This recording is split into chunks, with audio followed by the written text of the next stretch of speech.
ડાબા નસકોરામાંથી જે પવન આવે છે એને ચંદ્રનાળી કહી છે. જે માણસની ચંદ્રનાળી વધારે ચાલે ને એ માણસ શાંત હોય.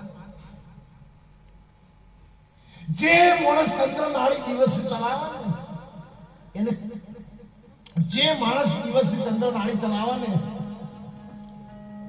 આ જ્ઞાન પાર્વતીને ભોળિયા નાથે આપી. શંકર ભગવાને મા પાર્વતીને પૂછ્યું કે ભોળાનાથ, તમારા ગળાની અંદર જે રૂણની માળા છે, ખોપરીની માળા છે, એ શેની છે એ મને કહો. ત્યારે ભગવાન શંકર દાદાએ કહ્યું કે ઉમા, 108 વખત મેં તારા સાથે લગ્ન કર્યું છે. તો શંકર ભગવાનનો ભાવ કેવો છે પાર્વતી પ્રત્યે? તારે ઘરવાળી મરી ગયો બીજું ખોડે.